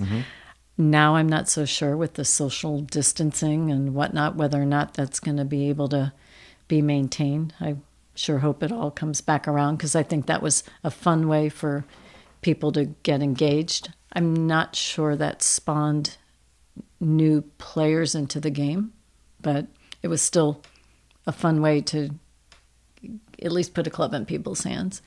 You almost can't say. I mean, golf has survived over time, and it's hard to say, looking at a 10 or 12 year period, well, it's down, so the game's in trouble. Well, if you look at 100 years, okay, it might be down from where it was, but it's overall it's still on a steady incline. Yeah, I don't see it in trouble, not by any means. I think there's too many people invested in the game, too many smart people who I see cycles of, who's the favorite child, right? Like Topgolf, right? Then this year at the show, it was all about CBD. I think there were 10 CBD vendors at the golf merchandise show. But seriously, I think it was all about technology, right? And all these different apps and things you could use to, I could play you and I would be in California and we would be having a match and we would be on an app and all that stuff. That doesn't interest me, but I'm sure there's a lot of people who think that's fun. Or, what I've seen a lot lately are these organizations that provide access to private clubs for people who join. So you join this organization and then they get you access to places you might not normally be able to set a foot through the door. Yeah, there was a guy here that tried to start that years ago. Yeah, but now there's 3 or 4 of them and they seem fairly active. And what they're doing, though, is they're using website platforms, commerce, where, they're also offering certain levels of equipment and apparel that, exclusive to members. Even the Golfer's Journal, which was the magazine I talked about earlier, they're doing little tournaments. They have formed something called the Broken Tea Society, and they've got tournaments, and now they've got apparel with the logo. So there's a lot of spin-off, but just through this Clubs Help organization, I've been exposed to some clubs I hadn't previously, and they're just following their regular cycles. Florida clears out come June, July, and then the members will come back toward the fall. And I mean, I think what we still need to do, there hasn't been a Tiger in a while. I mean, I thought for 5 minutes maybe Jordan was going to entice because he came out so hot. Right. And that's he kind of faded a bit. Yeah. But, you get someone like Tiger is like a Michael Jordan. I mean, they don't come along once in that a generation, often, maybe. Arnie, I mean, I had the good fortune of working with Mr. Palmer on a couple different projects, opening the Arnold Palmer Center for Golf History at the USGA, and then his induction into the West Penn Golf Hall of Fame. And he was just like, I can see why he had an army, right? He was just a wonderful man. And,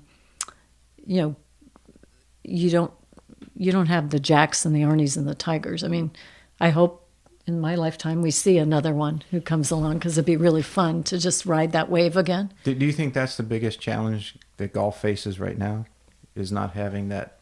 Yeah, unfortunately. That Pied Piper? Yeah, and especially when they take their hats and stuff off. I wouldn't recognize them if I ran into them at Starbucks. I mean, there's this whole group. I mean, obviously there's some who are distinctive, but there's a lot of vanilla, that and I know that's wrong to say, but they're so skilled at what they do. They're in the top, 0.10% of the, they're so good. And there's so much competition, but they're just, from a personality standpoint, there's not a lot of that, and Tiger's a one word. He's like Cher, it's like a one word person. I mean, that's pretty, he's transcended sport. I mean, for all his foibles and everything, it was, everyone knows who you're talking about.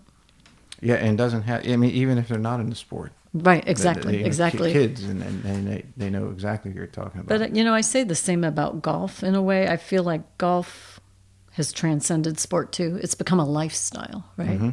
I always credit Rene Russo and Tin Cup for jazzing it up a little with those cool outfits and stuff. But, people buy homes in golf communities, or they dress a certain way, or, there's fundraisers, but people, there's like a golf buddy trips, right? Or bucket list destinations, or we've worked with some high-end golf tour companies that, either one that just only did by water, Kalos Golf, which were cruises on these wonderful ships, or, tour operators that create, people every year would go on these golf excursions, South Africa or Australia, New Zealand, or Ireland, Scotland. I mean, it became a way of life to add on to your, not only did you belong to a club or play the game or try to master the game, you dressed the role, you lived in the community, and you traveled to the places. So you look at the economic impact of golf, it's extensive. Quite expansive, yeah. It is for individuals, what would be the, let's say, 1 to 3 things that everybody should be doing to better market themselves? From a marketing standpoint? Either mostly as an individual who's looking to, whatever, if they're trying to go, if they have a small business and they're trying to go from 400,000 in sales to $1 million, or if they're a coach and like we talked about earlier, they want to become in the top 100, or they're a head professional and they want to get to a top 100 club, or what have you. What would you say the 1 to 3 things that everybody should be doing? Well, know your brand, right? Are you a luxury brand? Are you a teacher of the short game? Are you someone who's noted for cultivating talent and working with kids? What's your brand? Have your I statement, ready. What is it that I represent? What is it my business is known for? As I mentioned, Hunter PR is known for its relationships. We bring people together, be it media to destinations or products in the hands of influencers. We connect people, right? So if you're a teacher, know what's your specialty. What are you, your mantra, right? And have that. Everything you do should go back to, it's almost like this, your touch point. If I buy an ad in, let's just say, this magazine locally, is that going to reach my audience? And does my ad look like my brand, right? So, but would I be better off buying ads in these 4 school newsletters that reach the parents because I'm a kids coach? And is that a better use of my money? And should I volunteer to coach the girls' golf team and take a day a week to do things that are going to support your brand? Do the community thing in your community. I'm not necessarily saying it has to be here in Hilton Head. It could be in the volunteering in your travel writers association or your alumni association. I did my 6 years on my alumni association board, and it was hugely gratifying. I loved it. And I loved being on campus and seeing the kids. And heck, who wouldn't love to go to La Jolla in February when you lived in New Jersey? But, give back in some way, because I think that just, first of all, you're appreciated, but it also makes you appreciate what you have or don't have.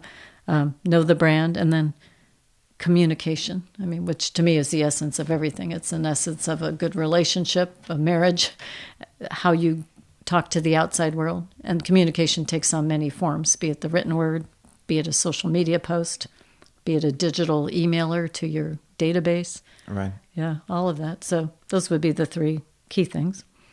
I'd say that most people couldn't and should be able to do those things. I know. On a regular basis. Exactly. And it gives them a start, right? Like we talked about, at least, okay, that will lead to something else, and then they can expand from there. And sure. They probably learn a lot about themselves, especially the communication. Yeah, but then there's always procrastination and, all the other things that work against you, right?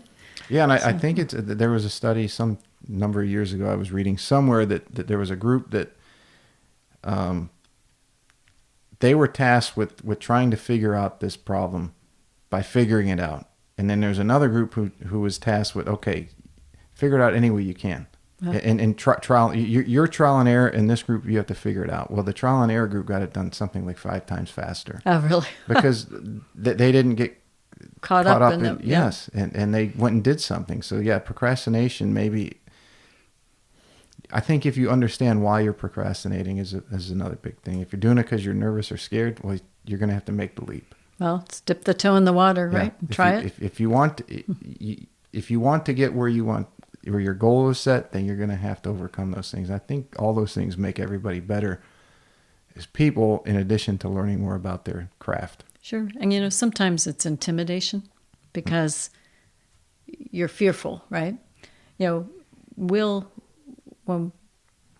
of the few RFPs we ever put in for was to represent the city of San Antonio for golf, to position them as a golf destination. Mm-hmm. And, we were the little guy, right? And we knew we were up against these big agencies. And I was worried about the quality of our graphics or where our strategies were going to be correct and all that. And then I thought about it. I go, wait a minute. We know what we're doing. We're really good at this. And, if someone is going to get hired because they had bells and whistles and dancing girls to give their presentation, fine, go work with them. But I'll be here when you call me later because, right. They all come back. And we ended up, as an aside, I called it the pillow talk strategy, is how we got the account. And it was because the president of the deciding organization happened to be married to a PR person who represented other properties not in San Antonio. But she and we knew the same media. So I said to all my media buddies, I said, you're going to be my best endorsers. Would you mind putting in a good word for us with her? And, sure enough, we were shortlisted, and then we ended up, but I called it, you just whisper in his ear at night that Hunter PR, they're really good. And we ended up getting the project, and we worked for 3 years, and then he left there and went to another bureau, and we worked with him again. But that goes back to the relationships, right? And not being intimidated by what might be out there. So, there's a really good golf professional down the street, and there's another good one at this resort, but I'm good too. And I know what I'm doing, and I know that kids really, seem to react well when I tell them and teach them, and they pick it up, and they seem to have fun, and they leave with smiles on their face. So how can I package and market that? I'm the kids coach, make it my brand, right? And push that out there, and then be seen in those situations where if you're the coach of the team or you're volunteering at Special Olympics with the golf kids, do it. That was probably one of the most gratifying weeks of my life. I was a national volunteer for Special Olympics golf. Mm-hmm. Oh my God, those kids were good. And young adults. But my favorite thing was we had on the national committee, we had an athlete on our committee. So we got Marty's perspective of, he was actually a golfer and a weightlifter participating in the Special Olympics games. And my other thing there, I went to the gym in the hotel one morning. It was at Duke and Prestonwood. I can't even remember what year it was, but I go to the gym and there's this smallish man working out. It was Arnold Schwarzenegger. Who probably, he's not that tall, right? But he had bigger biceps than I did. But, the Kennedy family had been very involved in Mrs. Shriver in the formation of the Special Olympics. So I think he was there representing the family. He just wanted to work out with me or something. You want to do some rapid fire and then we can kind of wrap up? Sure. One more thing I was going to just mention that just the power of using some of these tools we talked about. How I found my trainer here was I picked up one of the throwaway newspapers that comes, or you find them. And I was just reading, I don't even know where it was. And there was an article about, are you in a rut with your workouts? And it was an authored article. Chad Cannon had written it. And it was basically saying, you know what, in a half-hour workout, I can get your heart rate up.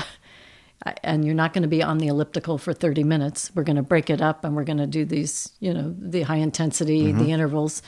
But he explained it so well, and I thought, okay, this is interesting, because yes, I was in a rut, and yes, I went to the same machine every day at the same gym and got on it for 30 minutes and then went and did whatever. And So I called him and had an appointment, and I asked him how it worked, and I didn't know it was him. I thought, I thought he had this giant enterprise, and he goes, "No, you work with me. You'll meet with me." I'm like, "Oh, okay," but it was he took the initiative to write and place the article. B, I happened to read it. Like you said, you never know where people, and I drove by, I saw where it was, and but it took effort on my part, but it took effort on his.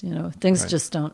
Being resourceful. Yeah, I think what comes they down just to. don't magically land in your lap all the time. Right? No, and this podcast is an example. I think you're the 23rd interview, and it was Oh like, my okay, gosh. I got to a point, and I didn't procrastinate. I just didn't know how to get started, and I said, well, how am I going to get these people? And I've been very happily surprised that.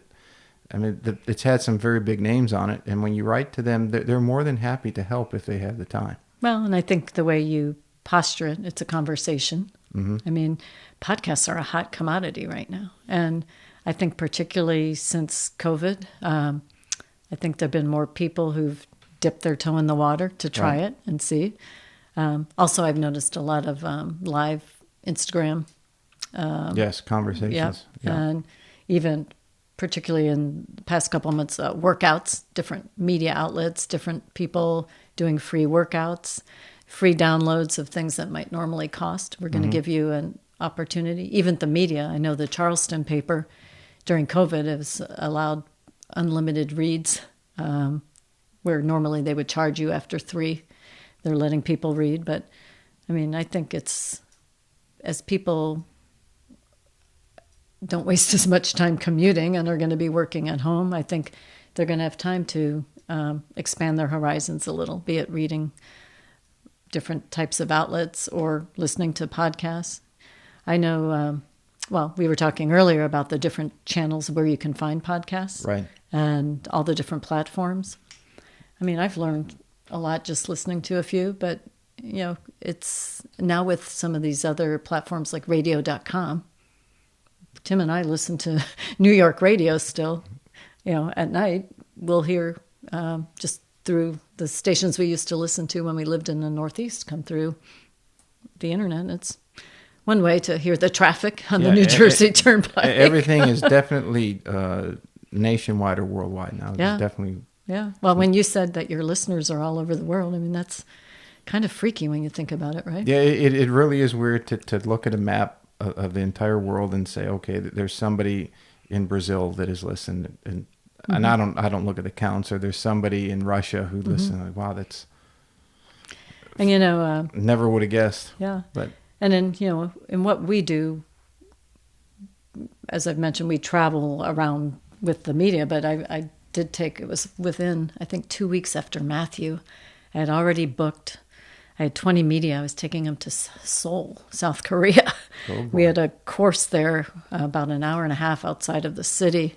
And I said to Tim, I've got to go. I can't, just leave these people in the lurch. And we had, our house with trees in it and all sorts of stuff going on. So, but, to go to different parts of the world and see how they embrace different things. Like they love golf in South Korea. And it's a very cherished commodity because it's only for the very, very wealthy, and it's hard to find the land and the wealth to belong to the clubs. So, it's kind of an elite thing. But then they've got these multi-tiered driving ranges. So one of our experiences we showcased for the media was to go to one of those places where the driving ranges were on 3 levels and you're hitting balls, but then to watch them react to some cultural differences. The female caddies over there are like well-dressed Pan Am airline stewardesses from the 60s. I mean, matching suit coat and skirt and scarf, and they checked every club and they took all these notes before the guys even, set foot on the first tee. I mean, so it's, it's fun to see golf in other places too.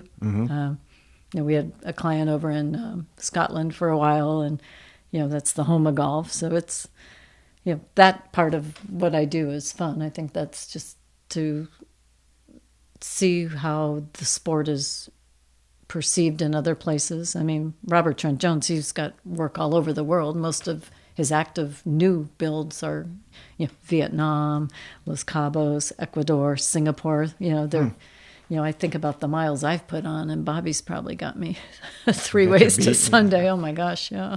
For an 80-year-old guy, it's pretty amazing. Keeps him busy and out of trouble.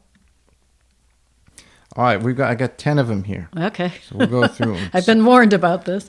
Can I get my wine first? They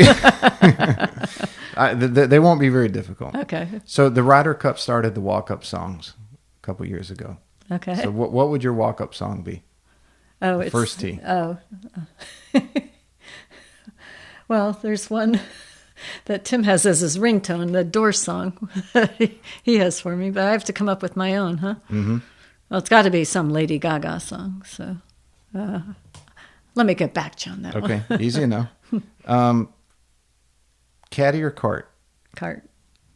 I thought you said you like to walk. I like to walk, but I don't want a caddy messing with my stuff.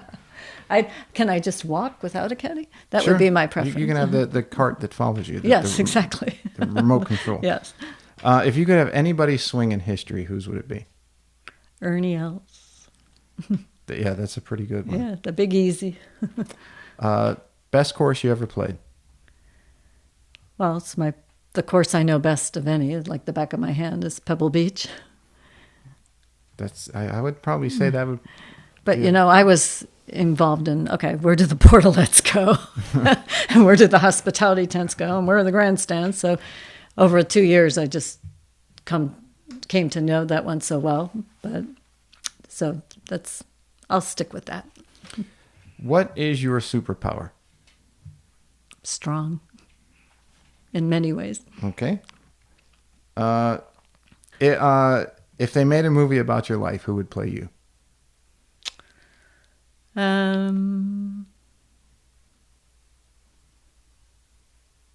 Susan Sarandon. Okay. Biggest pet peeve? Biggest pet peeve. Oh boy. Bad smells. Last book you've read? Oh gosh, I read 2 at a time. It was the new Jojo Moyes book, and I can't remember the name of it. What was it about? It was fiction. It was fiction, but it actually topic appropriate. It was a juxtaposition between a slave girl and who had earned her freedom, but she needed to get to the point to get the deed, and a modern era school teacher, Mm-hmm. And basically how their lives got intertwined by the acts of the slave girl winning her freedom and the school teacher digging back into the archives as a history lesson for her students. It brought them, it all intertwined at the end, which is, I like the books that kind of take you on parallel tracks, distances, and then in the end it all makes sense. Mm-hmm. And the last one, this one goes to everybody. Greatest of all time, Tiger or Jack? Probably Jack. Knowing that I work with him, but that question is about 50-50. Is it? Usually goes to era that somebody well, watched that golf makes in. sense. I guess I look at the whole. I'll tell you, the greatest of all time in my book is Barbara Nicholas. She is one heck of a woman. Very unheralded. Oh, I often judge events and successes and people by the aftermath, right? Mm-hmm. Sometimes you suffer from post-event depression because you work for 2 years and all of a sudden it's done. And there's Now that. But after the Champions reunion at Pebble, one of the things we did for that was we did a photo of all of them, like an Annie Leibovitz-esque. It was on the cover of a magazine called Golf Journal, and it was a trifold. And so we had it all, we had it waiting to go because we only had 20 minutes to get all of them in position. Boom, shoot. Well, in the meantime, all the wives are hanging there. Barbara said, "Come on, girls, let's take our own picture." She got them all up on the steps of the beach club. She got it all organized, and got a picture of all the women, which was, that's the den mother, right? The mom, Right. the grandma, the great grandma, and her. And she wrote me, hand wrote a thank you note saying what a lovely evening and thank you on her Barbara Nicholas cards. I'm thinking, you wrote me. You were the one who, filled a void for these gals while they were waiting, as they probably are wont to do, right? Mm-hmm. But fast forward to last fall, we reopened Great Waters at Reynolds, and Barbara came with Jack. Well, it was the fastest ride around he had ever done because she was with him, right?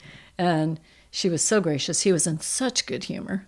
He answered every single media question, and we had about 40 media there. Wow. He did every sidebar interview. He did a video thing for us for golf.com. He was terrific, but she's just such a calming influence. And then, look at the clock, got to go. Off they went to Texas. I can't remember if it was he or she who was receiving an award that night in Dallas, but I mean, she's just so gracious and so hospitable and charitable. And of all things, she even remembered working with me before. Amazing, isn't it? Thinking the thousands of people she meets in a given month, I kind of think now, okay, he's 80.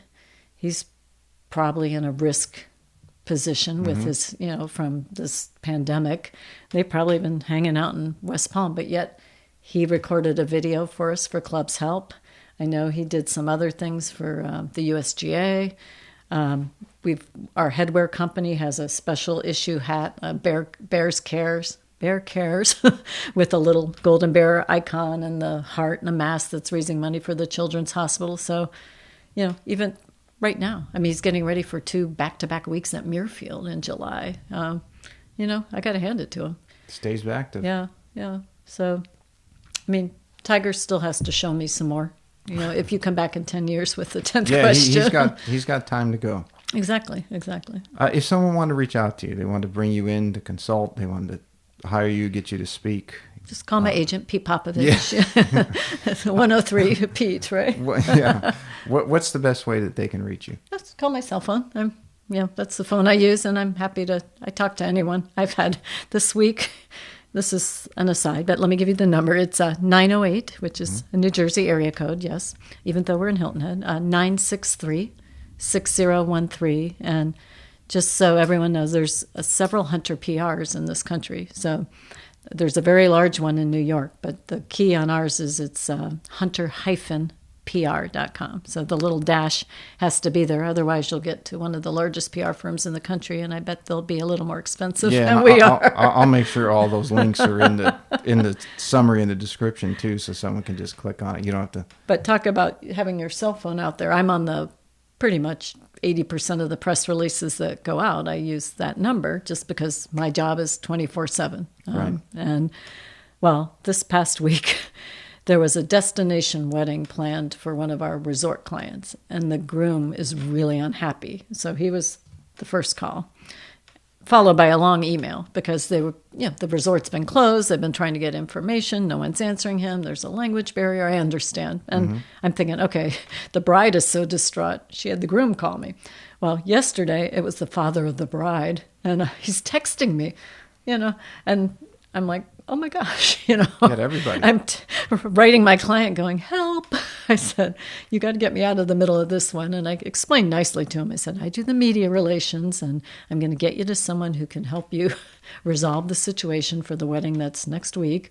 But oh boy. You know what? You just, as long as you're responsive and try to come up with a solution or at least a route to a solution, then I feel like I've done my job. But And social media handles? Are you on social media? yeah, all of them are HPR, Hunter Public Relations, Pebble Beach. So Twitter, Instagram, Facebook. So it's capital HPR and then Pebble Beach. And then I have my own handles, are all just at Karen Moraghan. Which one do you want people to go to? I like Hunter PR is good from a business standpoint. Okay. If they want to see my scrapbooking. You can follow her there and learn more about marketing and how to do it for your business or yourself. Karen, it's been great. I really appreciate it. I know a lot of people are going to, hopefully they take your advice on what to do to market and stick themselves. with it. Taking that first step is the hardest, right? Yes. Once you get it going, it should be a well-oiled machine. That's right. This has been great. Thank you very much. Oh, thank you. All right, everybody. Thank you so much for listening to today's show. If you enjoyed it, you can find more information on today's episode and other topics at golf360.blog. There you'll find the show notes and links related to this episode, as well as any other episode that we've done so far to date.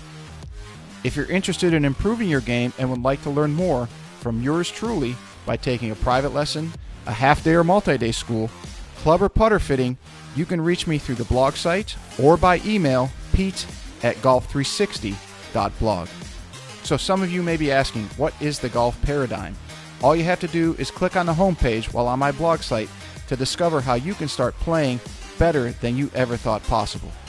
Or you can simply sign up, again, on the blog page for my instructional videos where I give regular tips on all areas of the game to include the swing, club design and fitting, health, fitness and nutrition, the mental aspects, and equally as important, the integration of all those things together.